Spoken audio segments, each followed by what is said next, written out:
Hey, what's up, guys? Welcome back to another video by Aviation Master 100. Today, I'll be looking at the Royal Navy aircraft of World War II. So, when most people think of British air power, they think of the RAF, or at least during World War II. But a lot of people really don't think about the Royal Navy and their role things. They fought in the Pacific. In the fight against Japan, they had bases I think the RAF did too. They had bases in, parts of Southeast Asia that weren't occupied, and they had carriers, the HMS, those class of ships. However, they also fought in the Mediterranean too, um, you know, south of Europe. They also fought in the Mediterranean against the Axis in there. So, um, they had a lot of really unique aircraft in the Royal Navy arsenal. It was such as, for example, the ferry Firefly, and you didn't really see many heavy fighters aboard carriers. So I'll be looking at probably one of the most iconic planes on our list today, and it is the Hawker Sea Hurricane. And this isn't the Hurricane. This is the Sea Hurricane. I know you're probably like, you know what the heck? But um, but there is a few differences. The Sea Hurricane had a hook, and stronger landing gear for carrier operations, and that's obviously important. If you want to have a successful carrier based, aircraft, because you don't want to have the gear collapse, on the thing as it's coming into land or something. The next up on our list is the the Supermarine Seafire. And this is once again the carrier variant of the Spitfire. Um and this one, or they had a bunch of different models of this, just like they did with the regular, with the land, version of the Spitfire. And a few models had that scoop that you see there under the nose. Um, had cannons on the wings. And then this model had a tail hook, once again, and stronger landing gear for carrier operations, and folding wings, which is obviously important if you want to be able to fit, any of them aboard the aircraft carrier. They came out with a bunch of different, variants of this airplane. They came out with a later variant that had a different tail, a little bit bigger engine. It was armed better. And then they had the last variant was a monster of an aircraft. I mean, this thing was like, I think it was like almost like 44 times more powerful than the the the the first variant of the Spitfire. Had a counter-rotating prop, folding wings, armed to the teeth. I mean, this thing was just a monster. It was quite an amazing airplane, for its time. And so next up on our list we have the Fairey Firefly, and this one I mentioned a little bit earlier in this video. It was kind of unique because other than the Fairey Fulmore, this one you know you didn't really see many uh you know shoot heavy fighters aboard carriers. Had folding wings, which was obviously important if you want to fit all of them on board the carrier at one time. That's obviously important. And I don't. I'm so. You might be wondering what that marking is. That is not Australian or New Zealand.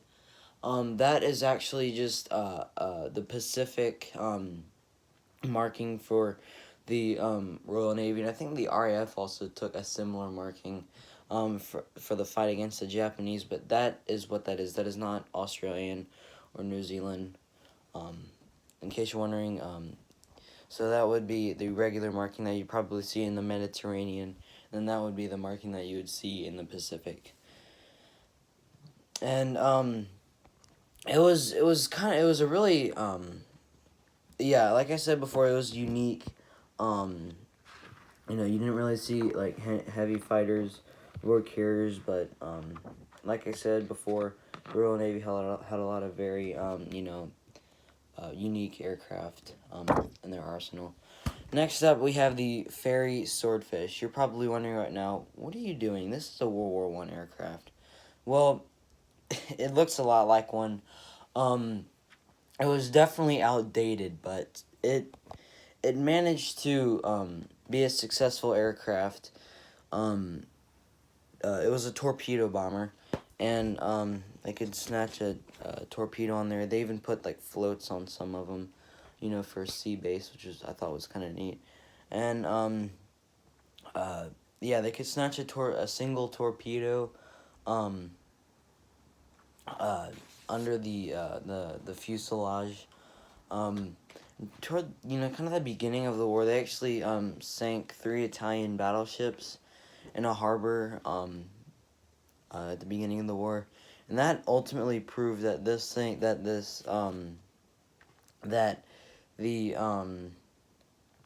Swordfish was not a bad airplane. And then next up on our list we have one that looks similar in comparison to the or it looks, not, yeah, or it looks similar to the, or I shouldn't say similar, it looks relatively, kind of the same role as the Bolt and Paul Defiant. And this is the Blackburn Skua. And this thing was not the most attractive aircraft in the world, as you can see. Wasn't, very attractive. They didn't really use a lot of them during the war. It was actually toward the beginning of the war. It was not very fast. It was actually originally made as a dedicated bomber killer. I'm not really sure if they put any of these on carriers. They might have. But as far as I know, as far as, I've read, I have not ever seen a picture of any skuas on carriers. I'm pretty sure that it was mostly, just all reserved for like a land-based, for land-based units. It doesn't really look like it would fit on a carrier, but I mean, hey, anything is possible. I mean, you can kind of do some crazy things to airplanes, to make them work. And this next airplane that I'm going to is it was kind of a later aircraft. It didn't really enter service until like the weeks at the end of World War II, and to be honest, it wasn't really the best of an aircraft. It was built as a torpedo fighter, and this is the Blackburn Firebrand. And it looks like it would be a good airplane, but it wasn't. I'm sorry to the British. I don't mean to insult your aircraft, but hey, you came out the Spitfire and the Hurricane, so I'll give you that. But this wasn't the best airplane. It was slow. It didn't have really good fighter speed. It was also used for attack, for attacking the airplane. It was only like, I think its top speed was only around like 200 miles an hour, which is definitely not fast enough to be a successful fighter aircraft, because fighter aircraft during that time were much faster than this. They were much more maneuverable, and they weren't, not really a lot of aircraft during this time were necessarily multi-role aircraft like this one was. And the next aircraft we have on the list was also, kind of a torpedo fighter. This is the Fairey Barracuda, and this one is kind of an odd-looking airplane. As you can see, it was a torpedo bomber. it was really weird looking. It was kind of, it had a T tail on the back, which looks relatively similar to the Gloucester Meteor and the Westland Whirlwind. But this one is really kind of a unique aircraft. It looks really crazy with its wings folded up. Had a four-bladed prop. This thing was a pretty impressive airplane, and they I don't think they put any on carriers, because I don't think it was small enough to fit on a carrier, because this was obviously a really a huge aircraft, monster of an aircraft too.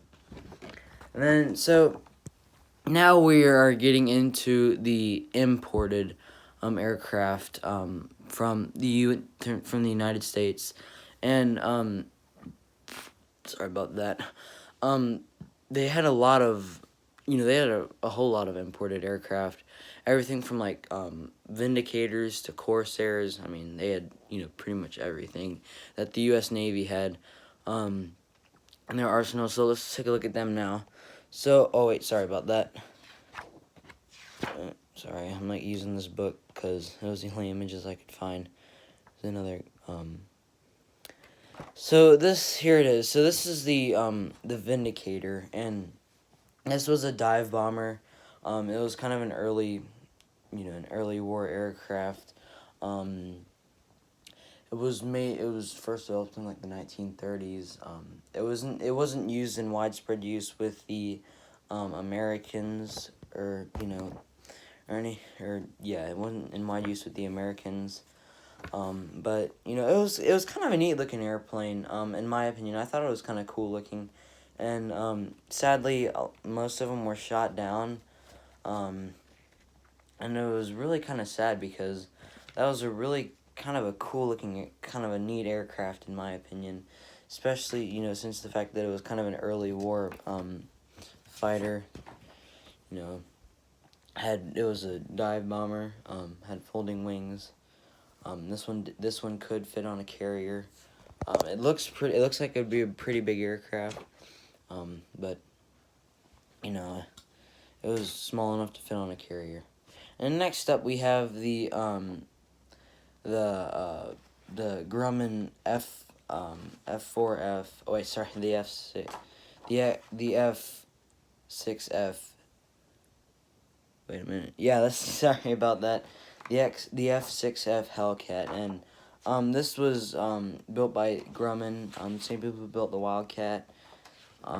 This was a very good airplane, very successful, real maneuverable. And it was developed from the information that we learned from the Japanese. Because throughout the war and dogfighting with the Japanese aircraft, we realized that the Japanese aircraft were very light. And after capturing a few, we realized that, they were very light, not very fast. They didn't have self-sealing fuel tanks. So if you managed to get a few well-placed hits, you could probably knock one out, of this guy. And from all that research, because we captured a few Japanese aircraft during the war, and came out with this. From all that research and development, we came out with this, the F6F Hellcat, and it was the most successful U.S. Navy aircraft during World War II. So this was a really good airplane. And then next up we have the Grumman F4F Wildcat, and this one is it was also a really successful aircraft. It was definitely, it was an early, it was an early war aircraft. I think it was first developed in the 1930s, and it was a very successful aircraft against the Japanese, even though it was a lot of people really think it wasn't a fair match, but I think it's a fair match because the Wildcat was very successful, a lot of aces in it. And before I go on, I just forgot to mention one airplane looks significantly like the swordfish, and they didn't put them on carriers. And this is the Fairey Albacore, and this was a biplane. Actually, they might have did put them on carriers, because you see the folding wings, but I have never seen a picture of one. I'm sure they probably planned it to go on carriers eventually, but yeah. So that's the Fairey Albacore. I thought I have to mention that before I go on, because I'm already not even in British aircraft anymore. So back to the Wildcat. I'm sorry about that, guys. So it was very successful. It wasn't the most maneuverable airplane, but it was significantly faster than the Japanese Zero. And it was a very rugged and tough aircraft. They could fit it on carriers, obviously.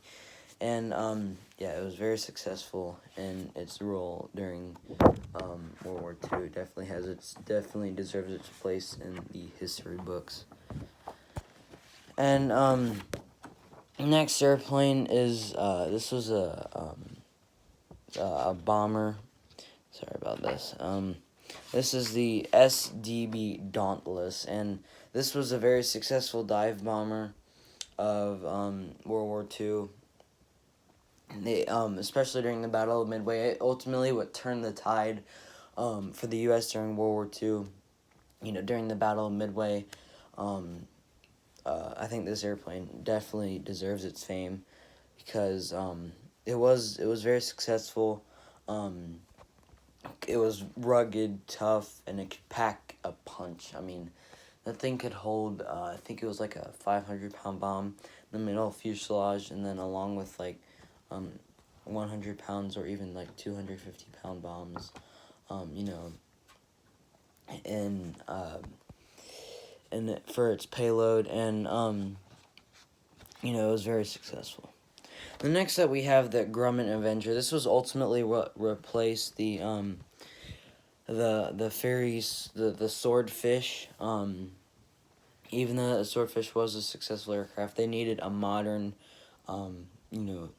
tough torpedo bomber, and so they looked to the U.S. and bought Grumman Avengers. And so this, yeah, like I said before, it was ultimately what replaced the Fairey Swordfish. Very famous aircraft. It was torpedo bomber.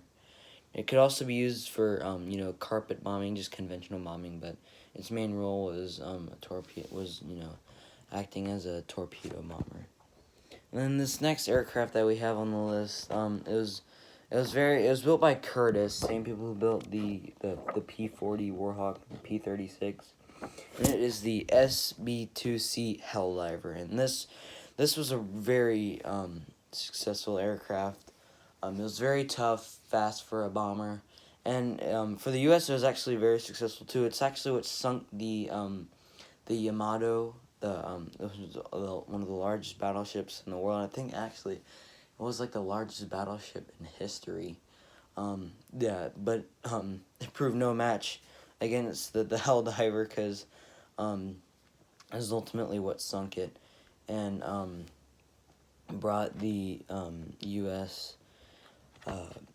Or part of the reason that the U.S. had went to victory during World War II.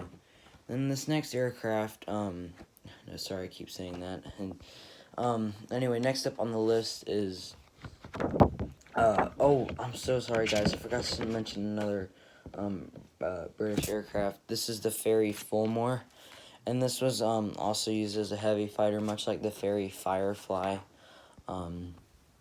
Kind of a neat picture of the hull among carriers.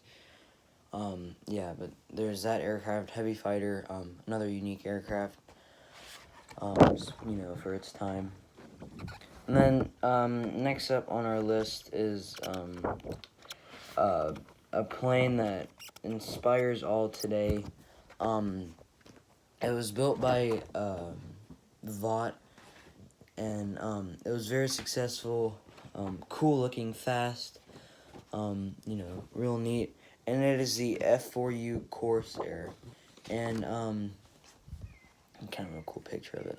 It's actually Royal New Zealand. So I know they look the British Pacific marking and the Royal New Zealand marking look remarkably similar. But that one was New Zealand. So this was the F4U Corsair. It was very fast. It was actually faster than the P-51. Only by a few miles an hour though. So it wasn't, you know, like it was 100 miles an hour faster, but you know, it was still fast. And so it was very successful. It kind of had a unique design for its wing. This is what you call an inverted gull wing, because the gull wing you see would be basically an upside down version of this, where the wing would go like this, or sorry, like that. Kind of like on the Airbus A380, you'll see one, and on the B-25 Mitchell, you'll see kind of that gull wing design. Yeah, so that kind of concludes our list for the Royal Navy aircraft. So, thank you for watching. Be sure to subscribe. Hit that notification button to know the minute I post a new video. Thank you for watching. Be sure to tell all your friends, fellow history buffs, about my channel. Thank you for watching. Be sure to subscribe, like I said before. Hit the notification button, and thank you for watching. I'll see you in